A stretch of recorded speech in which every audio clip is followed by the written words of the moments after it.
Thank you so much for being here this evening. And while everyone's joining and getting on, I'll go ahead and just start talking and introduce myself. My name is Marina Males, and I'm the Executive Director of York Ready for Climate Action. If you haven't heard of YRCA, we're a grassroots organization dedicated to increasing awareness of the causes and effects of climate change and promoting environmentally friendly and sustainable policies and behaviors. We're partnering with York Public Library and the York Land Trust to put on this climate series, and we're delighted that you chose to spend your time with us this evening. We have a few more events coming up in the climate series. There's Rethinking Gardening on Zoom with York Land Trust and the Wild Seed Project on April 24th, a guided hike with York Land Trust on April 20th, and an invasive plant workday at York Public Library. You can put on your gardening gloves and come out and learn to identify invasive plants and pick them right from around the library property. We're going to wrap up the series with an event called Rethinking Consumerism on May 8th, which will be in person at the library. That's going to have catered snacks from the Sundrop restaurant, and going to have folks from Habitat Restore and an organization in New Hampshire that does reusable and donated clothing. So that's going to be a great conversation and a great time. And tonight, we are recording this session just so that folks who aren't able to be with us can watch it later. And I'm going to introduce our topic and then introduce our speakers, and we'll go from there. If you do have questions as we are going through the program tonight, feel free to put them in the chat. I'll be choosing from those questions toward the end to facilitate a question and answer in the last 10 minutes or so, and our program will last for 1 hour. Just gonna let the last of the people in here and get started. All right, so we came up with the idea to hold this particular conversation about the intersection between climate change and housing.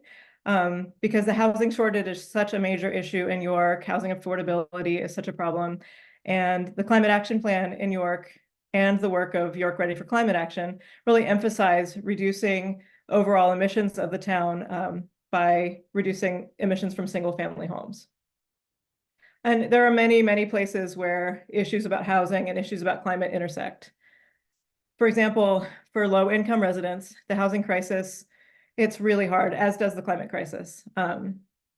If you assume that households should spend no more than 30% of their income on housing, only 7.4 million rental homes are affordable for the nation's 11 million extremely low-income renters. In Maine, there are 51 rental homes affordable and available per 100 extremely low-income renters. So like half the housing stock that's needed. And for all income levels in Maine, Maine needs 80,000 new homes to fix the deficit and meet demand for new homes by 2030. We know that scarcity of affordable housing increases risk for homelessness.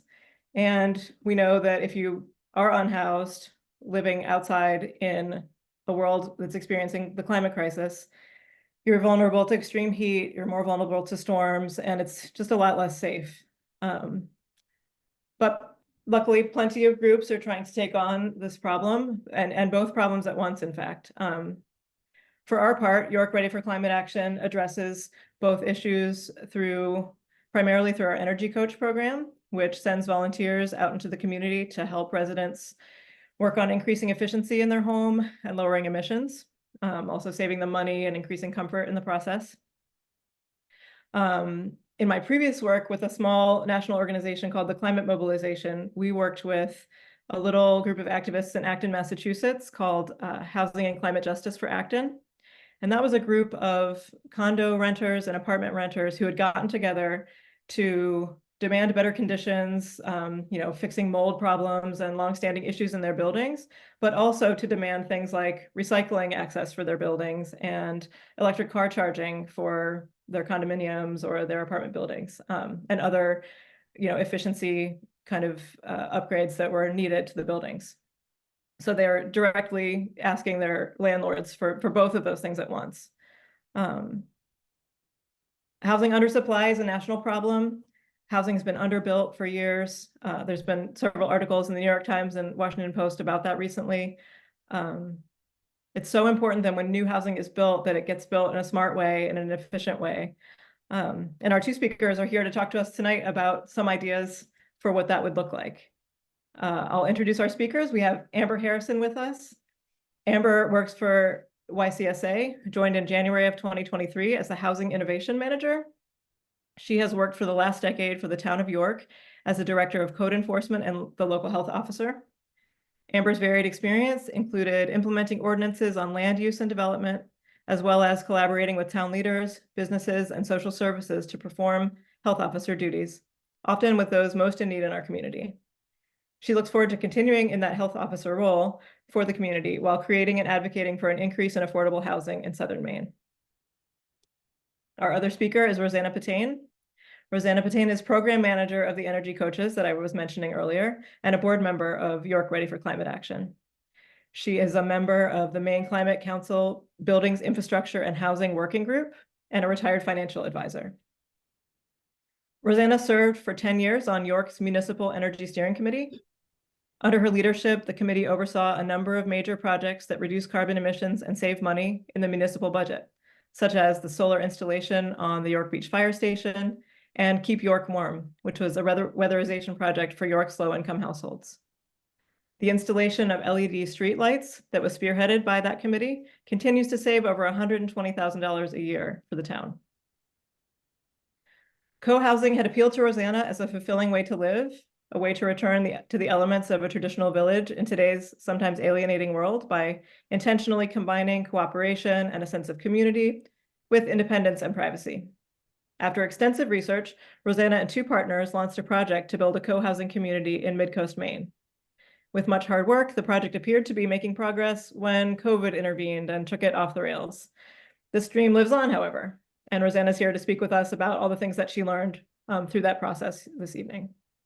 So we're going to start with Amber Harrison, and Amber is going to speak with us about her projects with YCSA and housing in the town of York. Amber, whenever you're ready. All right, thank you very much. I appreciate you having me, and I'm hoping you can see the presentation there. Get a thumbs up that you can see it. Thank you. Again, my name is Amber Harrison. I am the Housing Innovation Manager for York Community Service Association. I have the privilege of working there and helping to serve our community. I am also the local health officer for the town of York. I want to thank Rozanna Morena for having me tonight. I really appreciate this collaborative effort. I have a very brief agenda.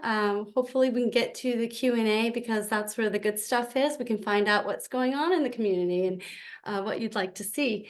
We'll go over the Housing Navigator program, some community housing options. Is really what I'm an advocate for in my position, is advocating for a variety of community housing options. We'll talk about home sharing, highlighting ADUs, and discussing what resources are available to you right now. As I mentioned, the Housing Navigator pilot program is what partially funds my position. It was a joint grant received from Maine Housing by YCSA and Fairtide in Kittery. I would like to put a brief plug in for the program.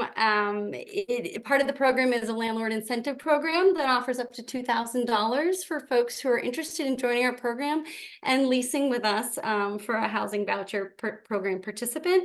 We cover York, Kittery, Elliott, and the Berwick. So if you're interested in that Housing Navigator program, you would like to rent, or you are interested in the voucher program, all of those things, please reach out to me. Today we'll cover the variety of community housing options available to you today, with the goal of giving you the tools and terms to advocate for the development of affordable housing, which may include the creation of your own accessory dwelling unit or retrofitting existing housing, with the collaborative aim of engaging some of those energy coaches in your program. So, community housing options, we're going to go over aging in your home and talk a little bit about York's recent designation as an age-friendly community. We'll talk about house sharing, congregate living, creating micro-communities, ARUs, and ADUs. Again, the aim would be tiny footprints, shared expenses, opportunities to retrofit where available and engage those energy coaches, reduce social isolation, and be a collaborative part of our community in raising the flag on we need more housing. Let's create a variety of options for a variety of incomes. And again, those options are all available to you today. And I'm going to start with aging in your home. There's about 6 facets of the wheel for community housing options on our website. And the reason I start with aging in your home is because diversion is our #1 goal. It is the #1 tactic we use to avoid homelessness. So essentially, we're looking for ways to keep people housed where they are, whatever situation that may be, rather than taking them and putting them maybe in a situation that might be even more temporary, like a hotel or a shelter, which is near capacity or overflowing at this point. So again, diversion is a client-driven approach goal to help them stay where they are. And some of those benefits, besides staying in your home, looking at ways to make improvements from within, another opportunity for retrofitting, making social services connections and site visits, and reducing the risk of homelessness overall.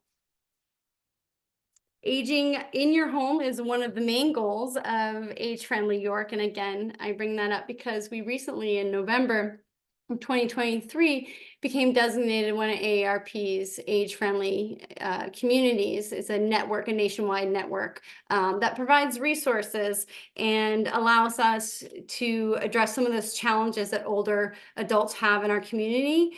It allows us to collaborate in some of our community capacity building, focus on challenges like accessible spaces, food security, home repair, transportation. So again, YCSA helped pilot this and get it across, and we joined November 27th of 2023.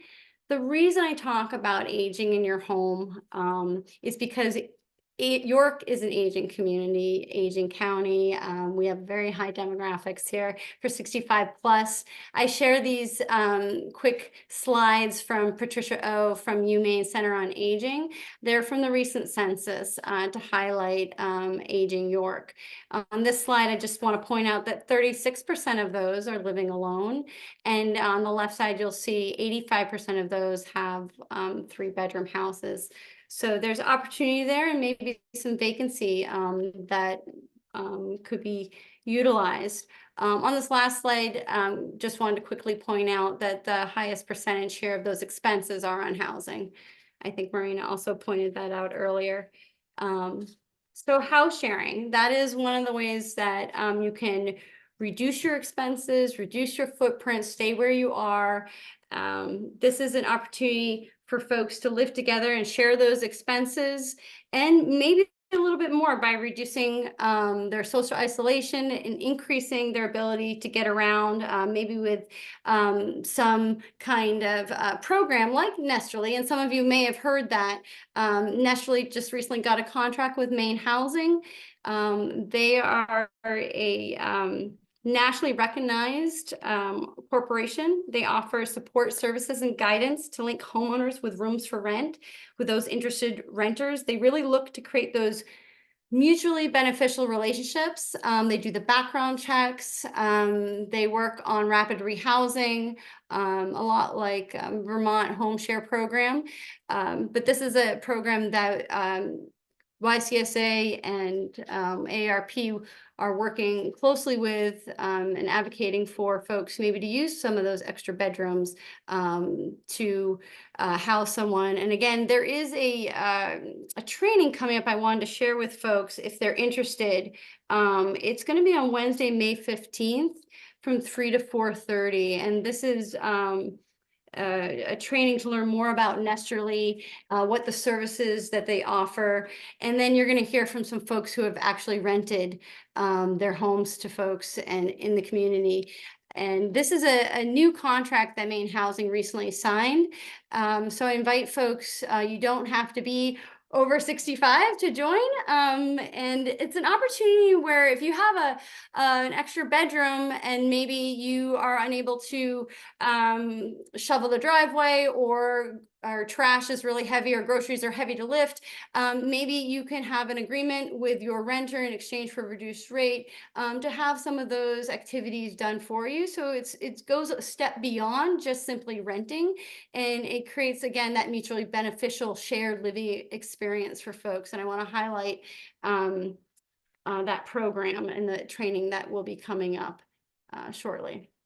So two other areas that YCSA advocates for in our community is congregate living and creating micro communities. The congregate living is really defined as semi-communal housing consisting of a cluster of private units and a shared community space for cooking, dining, and laundry facilities. It encourages teamwork. It helps people stay engaged, all while reducing their housing expenses. The micro communities is a process that YCSA is working on and advocating for. We are pursuing them with local developers, property owners, regional housing entities to create these intentional small communities of 4 to 18 units. They would vary in housing models from single-family dwellings to multi-unit apartments. They would have mixed use variability. So you would have maybe a small shop or office space with affordable housing above, maybe some single family dwellings and duplexes. So a variety of housing options in these micro communities. We are actively talking with some focus groups right now. And if you're interested in any of these options, I would invite you to reach out, and my contact information will be again posted on the last slide here. One of the other things I want to discuss for those that are watching from York, in York's ordinance, there is an allowance to have an immediate unit created when you need to care for someone who has disability, illness, or over 62 years of age, regardless of your location in town. Accessory residential units are granted on special exception through the Board of Appeals as emergency housing. The reason I bring this up, it is separate than ADUs and not every ordinance has them, but it does allow you to caregive for someone. And you could also have a traveling nurse unit if you needed. So there's a provision already in place for you to apply. And when I was with the town, I think I maybe had less than half a dozen folks actually apply for this. But it allows you to build a small unit unattached to your primary dwelling unit. And again, you can live there or in the other unit and have a caregiver with you. So York's ordinance currently allows for ARUs. One of the interesting things about ARUs is that the unit is permitted as an accessory use to a single family residence without it being considered a subdivision or a change in your density. So folks are concerned about how many units they're allowed to have. ARUs are exempt from those rules essentially because they're an emergency temporary use. Again, maybe 6 folks have used it in the last 10 years, but I just wanted to note that that is an allowance in the ordinance. ADUs, a lot of folks know what ADU stands for, but it's accessory dwelling units. These have become more and more popular, very small footprint, a way to create affordable housing and a residual form of income for yourself. It can be part of or separate from your existing unit. Typically, they're about 750 square feet in size. There is potential for that to change with an upcoming vote. It is defined currently in the ordinance as a small apartment, which is part of an existing single family owner occupied home in the same building as the principal dwelling unit or in a building accessory to the principal dwelling unit. It needs to have living, sleeping, sanitary, and kitchen facilities, and it may be rented. The owner may elect to occupy either the ADU and rent the principal dwelling unit or vice versa. And again, these can be on septic or sewer systems. There is a state statute about land size requirements on septic systems that is in play. But I would invite you to reach out to your local code office or planning department if you have specific questions about accessory dwelling units and how to get permits for them.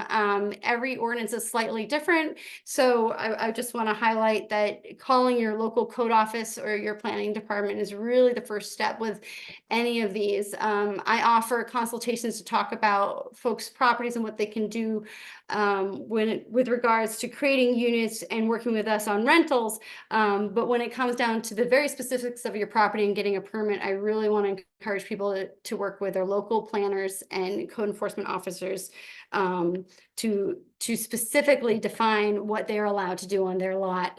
So I don't get into the weeds on that one. I would also just like to point out, this is also an opportunity to not just build an environmentally friendly way, but also retrofit your existing space. Easily done above garages, basements, or additions, and a lot of retrofits available that I'm sure these ladies are going to talk about here in a minute. I want to share some resources on ADUs. I find another plug for AARP, but I find that their library is incredible and it's free. And I can't tell you how many of their books I have ordered. And I have a half a dozen here at my house, a bunch at the office. You're welcome to swing by YCSA and pick some up or order them. They have great resources online, guides, videos on how to create ADUs, but really the ABCs of ADUs has been a gold standard. So I highly recommend folks check it out. I also wanted to talk about ADUs in regards to one of the hurdles that people have had with constructing them. They're getting priced out a lot and trying to figure out how to get a loan. And fortunately, the city of Dover has been advocating for some local banks to put out products that separate your primary dwelling units mortgage from, say, a construction loan on the ADU. So folks that are in that fixed rate 3% right now won't have to touch it. Essentially, this would be a separate lien, a second lien, and it would help to create that ADU. I spoke today to Northeast Credit Union. They are actively rolling out this program. And I believe Kennebunk Savings Bank will be doing the same in the next couple months. So I just wanted to highlight that banks are trying to work with people. They realize that they've got some good rates on their primary dwelling unit, and the hesitancy to take out a loan to build the ADU is there. So they are creating an easier pathway to get there. And Dover has been working on that actively. Northeast Credit Union did say this does apply to Maine as well.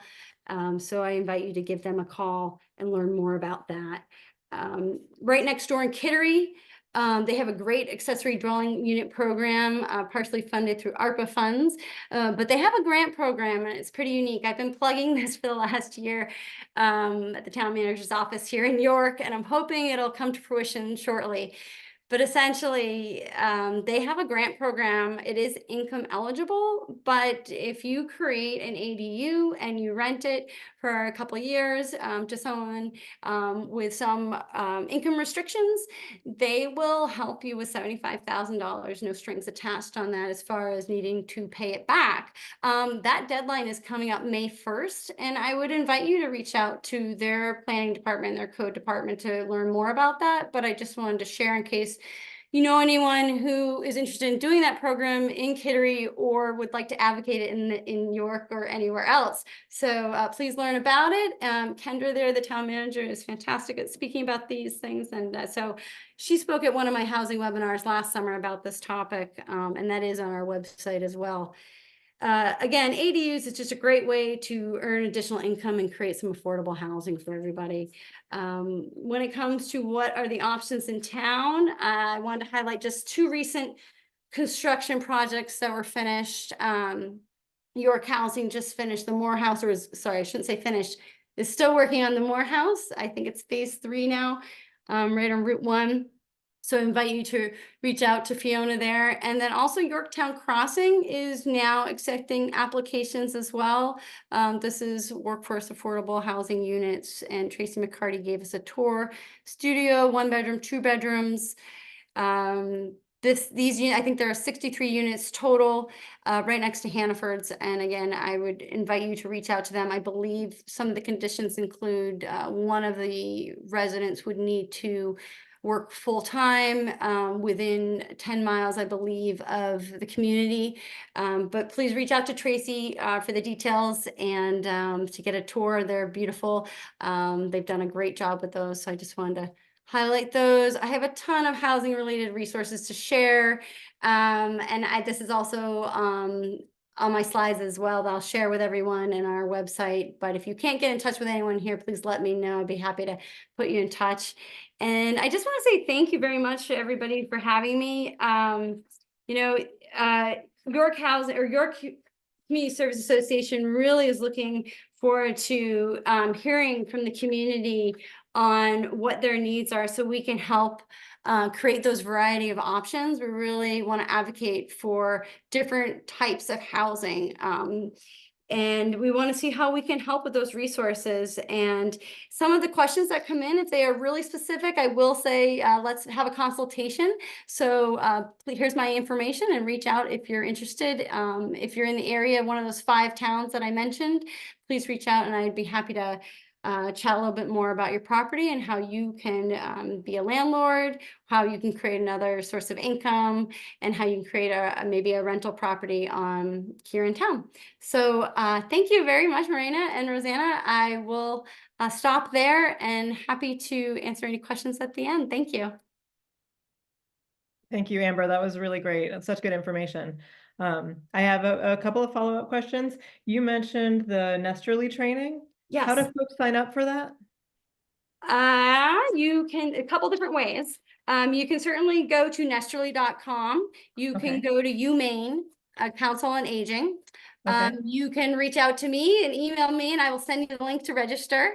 Again, that was May 15th from 3 to 4:30 and it will be online. Okay, super. And then related to that, I don't know this and maybe others do, but can anyone rent a room in their home or do you need to apply for permission to do that? Well, that is a tricky question. So yeah, right now, I would say we would need to refer back to the zoning ordinance. It's sounding a little bit like a boarding house, if you're renting just a room. But I do know there's going to be more discussion about the ownership of boarding houses. So I'm just going to leave it at that. But I would reach out to your local code or planning department with that question. Nesterly is there to help you provide just one room, so a match with a roommate in your house.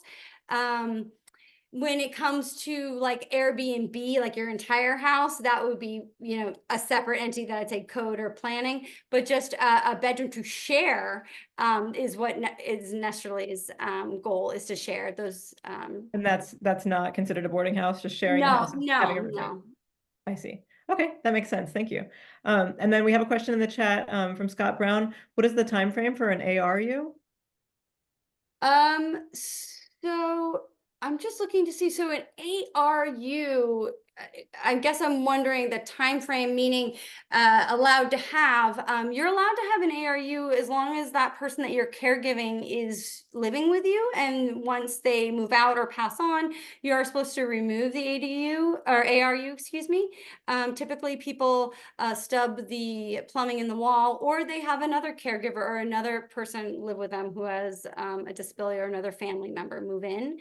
I'm guessing that's what the question is about, the time frame for how long are you allowed to have it. Maybe he can follow. Scott, does that answer your question? Follow up and do.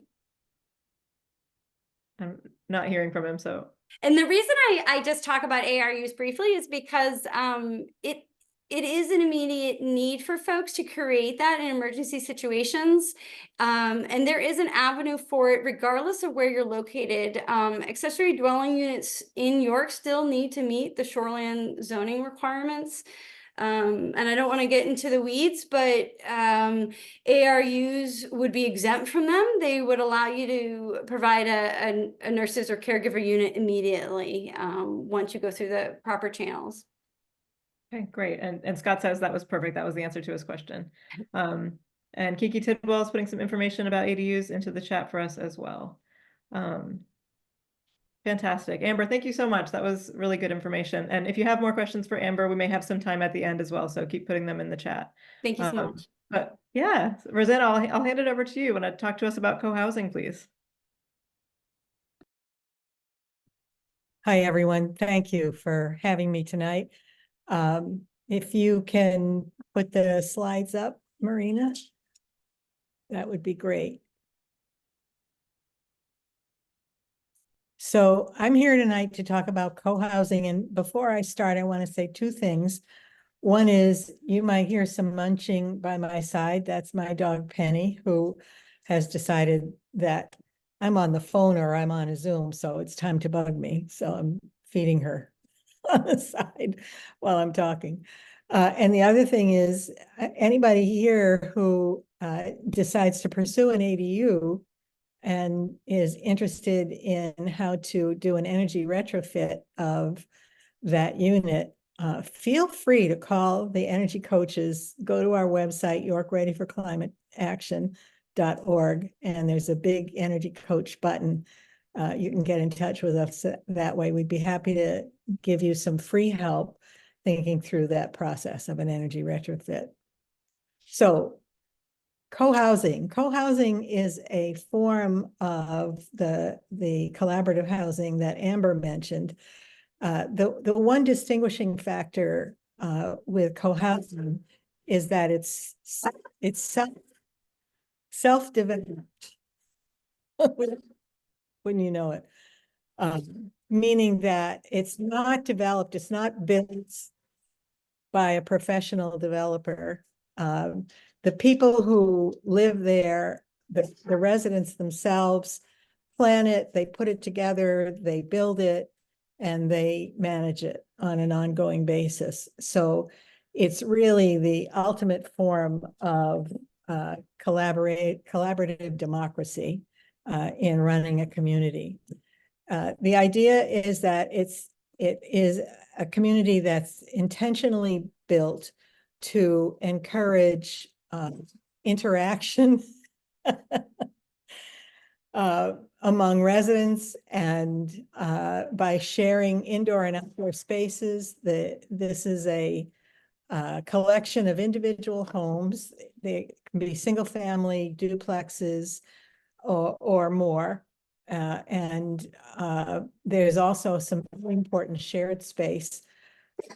There's a community building where there's usually a commercial style restaurant where the community shares meals on a regular basis. They rotate cooking and cleaning duties, or they do a potluck.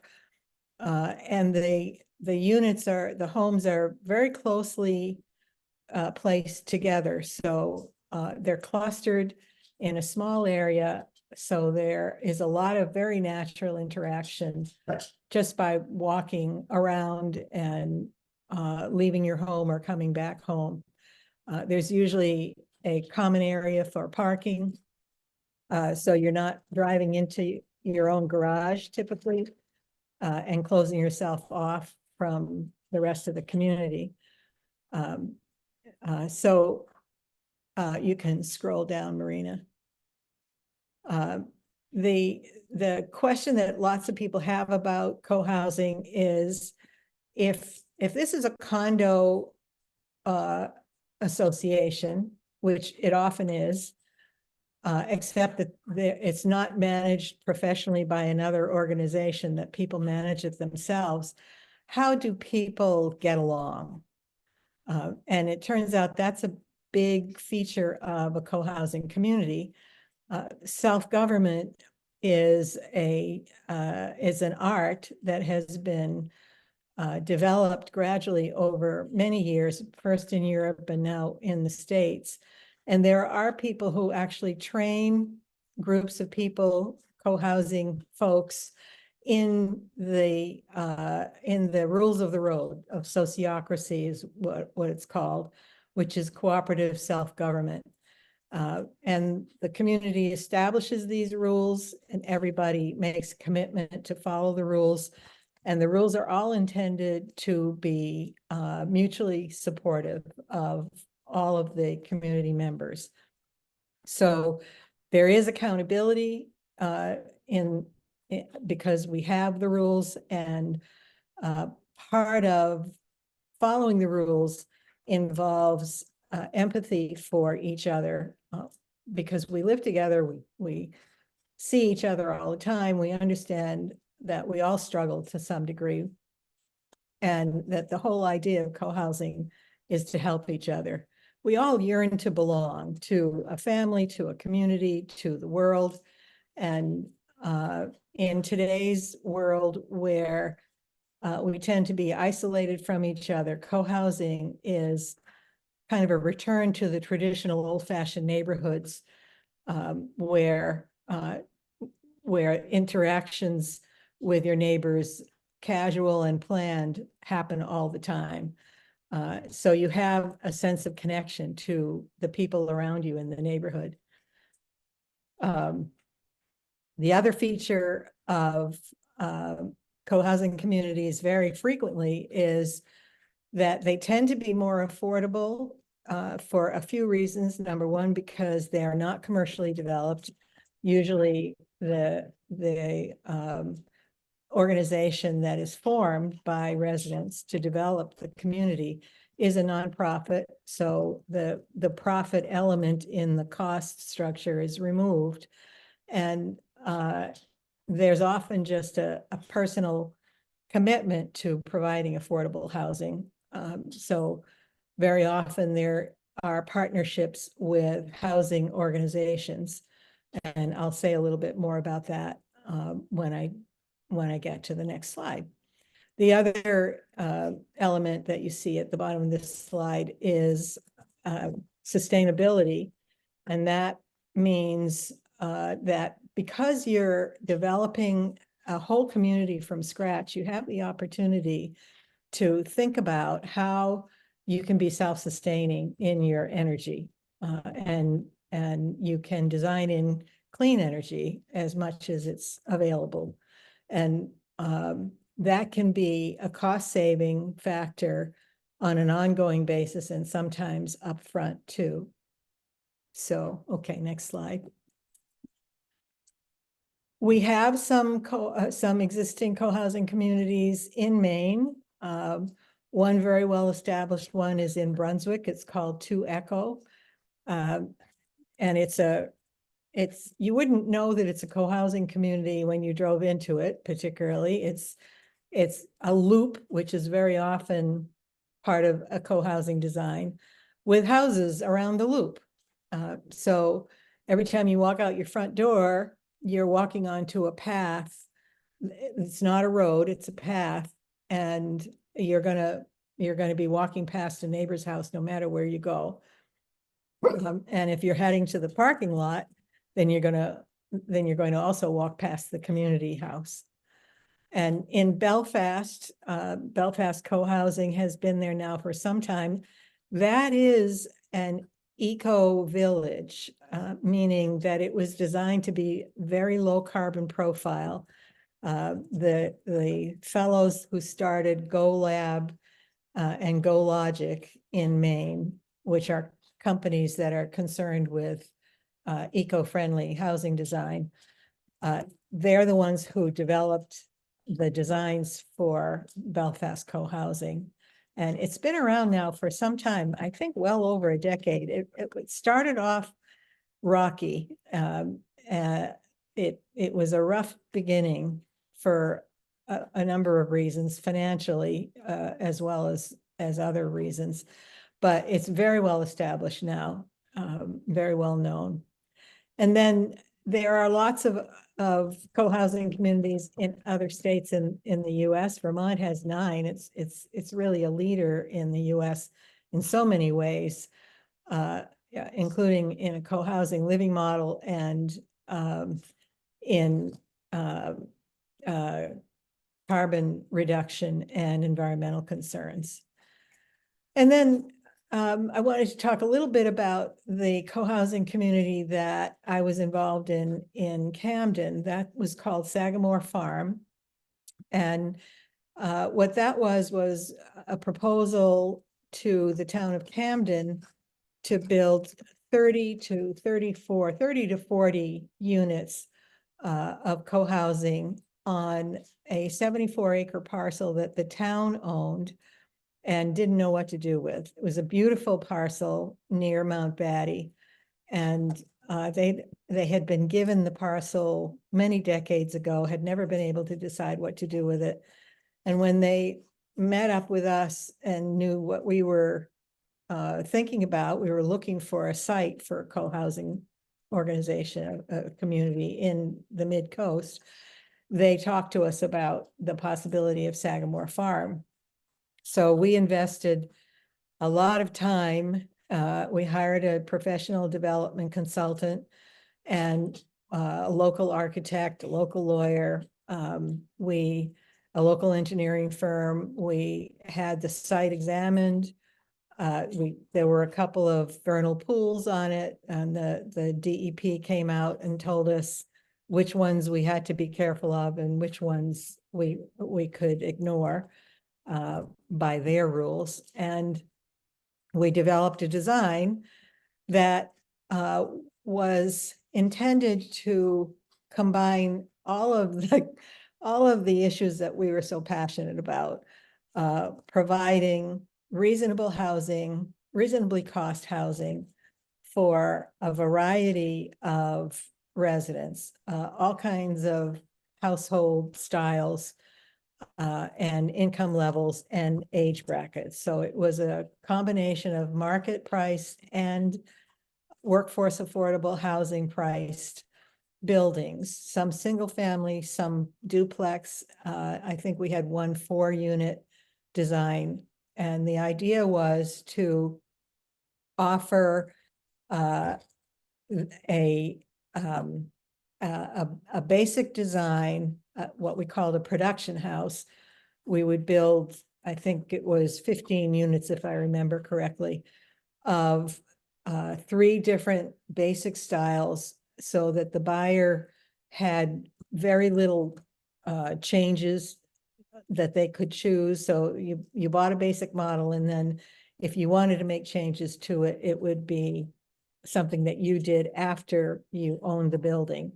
And then on top of the production homes, we had the option of somebody designing their own homes within the standards that we set. So we had energy efficiency standards and some design limitations. So it was intended to be a real mix, a real neighborhood, just as if a neighborhood develops because people move there and they build something, and then another person moves there and builds something else. It wasn't intended to be a lineup of identical homes, and it was intended to have a mix of incomes and family styles.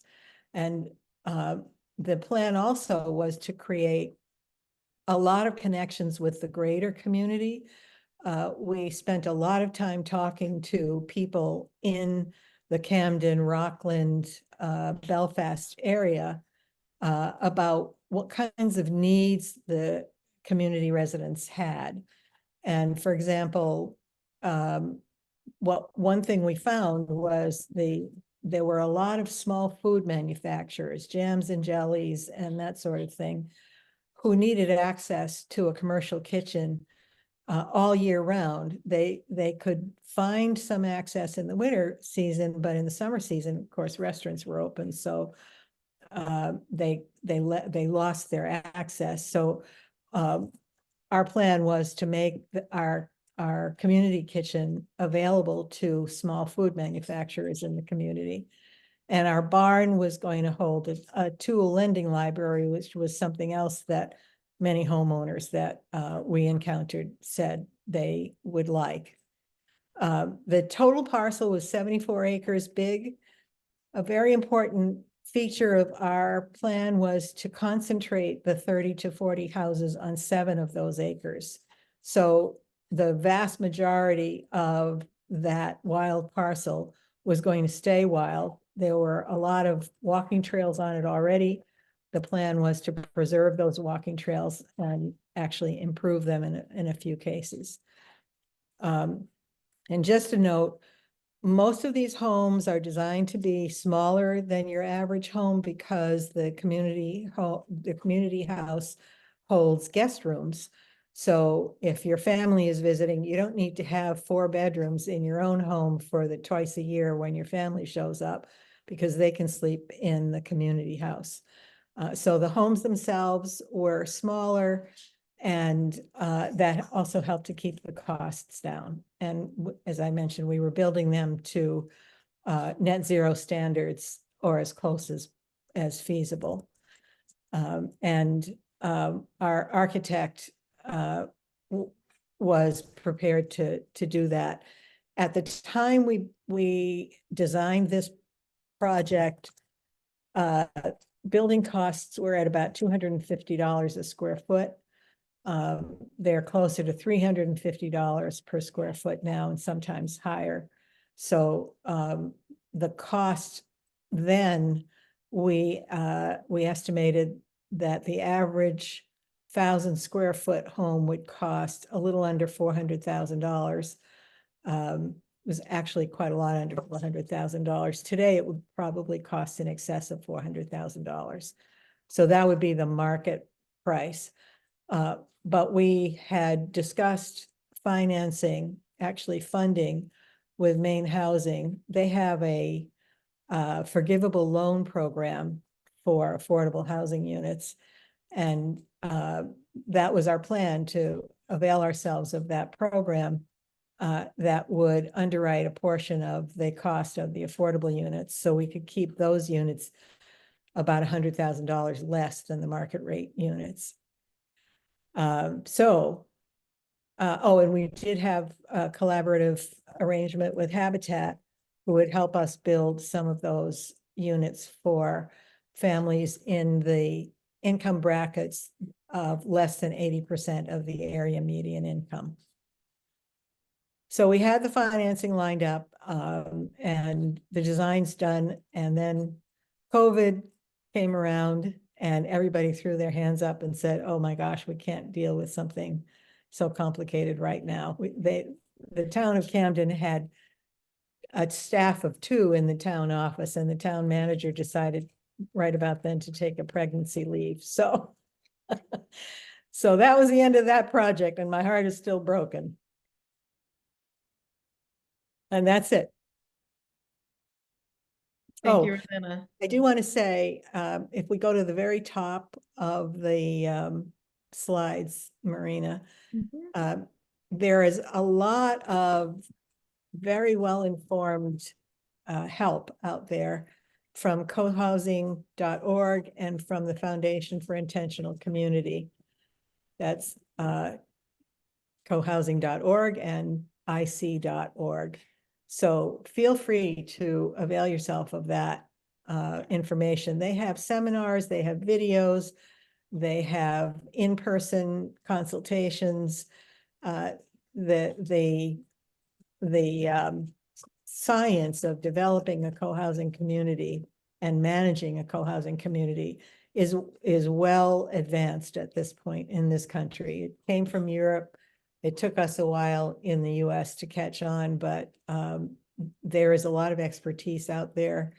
And if you're interested in starting a co-housing community, I encourage you to do it and let me know. Great. Thank you, Rozanna. I appreciate all that really good information. And yes, I'm sorry to hear that your plans were derailed. It sounds like such a great project. If you have questions, feel free to put them in the chat. It looks like we've got some information on ADUs in here from Kiki. Thank you, Kiki. I was wondering, as you were talking, Rozanna, Amber, you had mentioned some cooperative housing initiatives that you're in kind of a planning phase or an exploration phase at YCSA. Is there anything more to tell about that? Something on the horizon, or anything currently going on in York that anyone's aware of along this line? Well, I can speak to, we have a couple mini focus groups that we've started.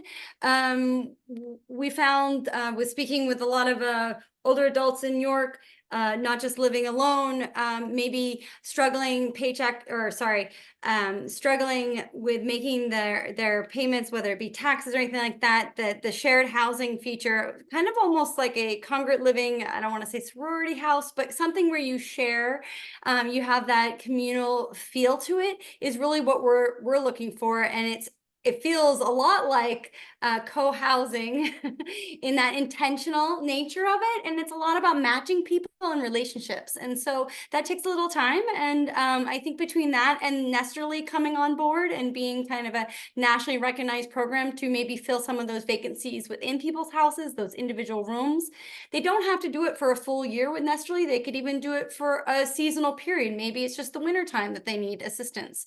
But there's a variety of options out there. So I invite people to reach out, whether to me or you guys or anyone. There's a lot of options available to you today to create housing and to stay on your property. And we'd like to help you do that. Okay, that's great. Thank you so much. It seems like with the climate crisis and with the housing crisis, like there's a lot that legislators can do and a lot that we need the government to do. And then there's a lot that we can do. And that's a lot of what we talk about at YRCA as far as what folks can do to reduce emissions and live more sustainably. And it seems like there's a lot individuals can do to help with the housing crisis and making more housing available. And so you can see, like listening to what Rozanna was talking about and to what Amber was talking about, how the carbon footprint of this kind of housing would be so much lower. How it would really help if someone brings a roommate into a 3,000 square foot home, then you're automatically using a lot less resources to live with two people in that home instead of just a single person. Same with co-housing. So many of the aspects, Rozanna, that you mentioned help reduce the carbon footprint from the smaller house to the leaving all of that land wild. So many aspects of that are increased sustainability. So that's just fantastic. When we talk about climate change these days, we talk about both adaptation and mitigation. Adaptation are the steps that we need to take to get ourselves ready for the impacts of climate change that are already here. And mitigation is lowering emissions so that we make sure that climate change doesn't get worse. And the housing issue can really speak to both of those. As far as adaptation, adapting to the changes that have already happened, we don't want to build new housing on the coast or build new housing in floodplains. We need the housing stock that is built to be sturdy and safe so that it's resilient when there are heavy storms or flooding or other issues. And I think about, having solar on the rooftop so that the house itself can be creating energy and possibly even storing that through battery power for when the electricity goes out. And on the mitigation side, we can do so much in a home by retrofitting with insulation and air sealing to make the home more tight and energy efficient. We can get electric appliances, heat pumps instead of oil and propane, heat pump hot water heaters. There's many ways to get electric and more efficient appliances to help a home. And as we've plugged a couple of times, but I will one more time, the energy coaches are here to help you with that, and you can get them on the York Ready for Climate Action website. And there are wonderful tax incentives and rebates available for that work. Right, Efficiency Maine's website has a lot of information about that, and that's another thing that coaches can help match folks up with. But not only electrifying, also having smaller square footage to a home lowers a carbon footprint, uses fewer resources. It's fantastic if homes, this isn't an option in York at the moment, but if homes can be built next to public transit, then you take vehicle miles traveled off the road and increase efficiency in that way. So, it's so important as we're thinking about solving the need for new housing to think about doing it in a smart and efficient way. Are there any other questions before we sign off today? I just Questions want to for make our one speaker? final comment. Yeah. I hope that as we evolve in our planning for new housing, as time goes on, that we try to avoid creating separate areas for affordable housing from general housing. I think that the personality of a community depends on having a mix of people in a neighborhood. And this tendency to build big buildings of affordable units off by themselves, I think is very unfortunate. And I would really hope that our planning board pays attention to encouraging diverse neighborhoods. Mhm. Thanks, Rosanna. Yeah, I really appreciated how a lot of what the both of you talked about, not only do these housing solutions help solve the climate crisis in the ways that they do by being smaller and more efficient, but there's also a lot of other benefits you mentioned, like the strength of community that's built in some of these models, but reducing loneliness, increasing people's ability to age in place in their home. So yeah, it's so smart to think about solving so many different problems with one solution. So appreciated so much hearing from both of you. I'm not seeing other questions in the chat, so we'll wrap up a couple of minutes early. But thank you to everyone who came out this evening to hear about this. And Amber, thanks for being available to folks who have questions. Thank you, Marina. Thank you, Rosanna. I appreciate it. Thank you. Yeah, and thanks to the library and to York Land Trust for working with us to put on these conversations. Take care, Thank everyone, you, and have a good evening. Marina and Amber, and thank you everybody for coming.